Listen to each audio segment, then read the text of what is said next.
Hey guys, it's Christina. How's it going?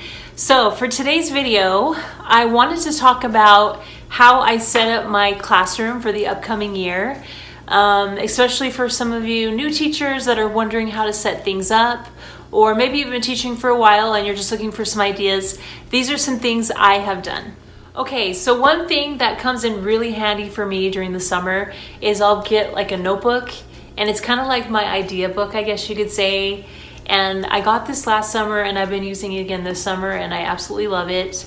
But what I'll do is I'll just put all my ideas in it and I'll just go through and this is like my big book I'll turn to for anything that I need. So one thing I did is I sat down and I actually sketched out what I want my whole classroom layout to be. So I can plan it out, and then when I get into the classroom and get it all set up, I'm all ready to go. So here's a few things I have in my notebook. This first one is just a whole layout of my classroom, and I marked everything down that is in the room just so I can kind of plan where to put things like doorways and different things.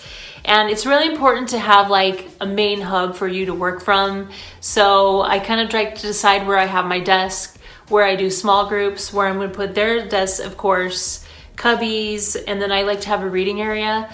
I also like having an area for them to access materials and stuff like that. So I'll have different areas like that in the room. One other thing that I also like to do is I'll go into detail on certain parts of the room, like where I plan to have bulletin boards.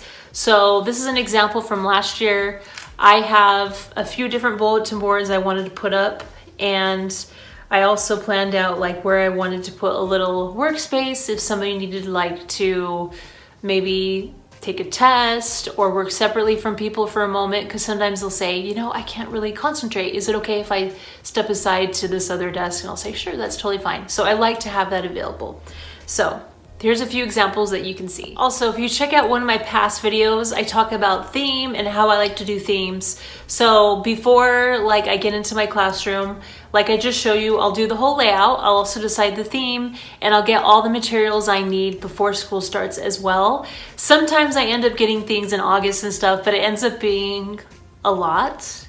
And so if I can do it before, that's really, really helpful because I feel like for August, I mean, that's when school starts, and that's when I have to have everything all set up, and then usually there's an open house. So if I can do things before, that's ideal. So one thing I also like to do is in my notebook, I will have a whole section for classroom materials I need to buy. And what I'll do is throughout the summer, I'll look at ideas, which is so fun. I'll go onto Pinterest and try to brainstorm some different ideas, and then I'll write in a whole list of things I need. So maybe one year I have like plenty of glue and scissors and stuff like that. So the next year I'll think, okay, I really need a lot of lined paper, I need pencils, whatever, and then I'll list it all in my notebook. So that way throughout the summer I can make those purchases. Another thing that's really nice about having all your layouts done and all your materials ready to go is if you have people come in to help you set up, or if you're just setting up, you have a game plan and you know what you're doing, and you're going to be more effective with your time. There's been some years I've gone in and I'll just think, okay, here we are, I don't know what I'm gonna do. So if you have it all mapped up, it just makes it so much easier and things will run smoother. And if people are there to help you, you will know how to direct them. One thing I like to do throughout the summer as well is I'll put together anything that I need to make as well. So if I have some kind of rewards program coming up, I'll make a chart if I need to. Or for me, I like to do class jobs. So sometimes I've made and laminated like a class job chart. Or for birthdays, like it's really important to figure out what you're gonna do for birthdays. So if you need to leave bulletin board space for that, or if you need to make some kind of a poster or whatever it might be, it's really important to think about a plan for birthdays, and also just like things you're gonna post throughout the room. I also try to think about that as well. And you can list that in your notebook, or you can put that in your sketch of your classroom layout if you want as well. There's a lot of places I like to shop when I'm getting my classroom materials. A lot of times I'll go online and Google and I'll look up the best prices, but a few places I tend to shop out quite a bit are IKEA. I think IKEA is really great if you're trying to find classroom decor or different things like rugs and mats. I think it's really affordable and they have a lot of nice options.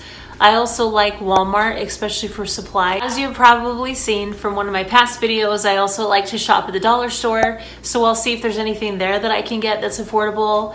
Sometimes they have some really great like highlighters and posters and Post-its and different things. So I really look through the dollar store as well. And of course, Amazon, which I've also mentioned in some of my past videos also. All right, so that's just kind of an idea of how I set up my classroom for the next year. So again, I first start with the layout, and then I go more into materials and different things I need around the room after that. So, okay, all right, thank you so much for watching. If you like this video, please give it a thumbs up, and please subscribe, and have a great day.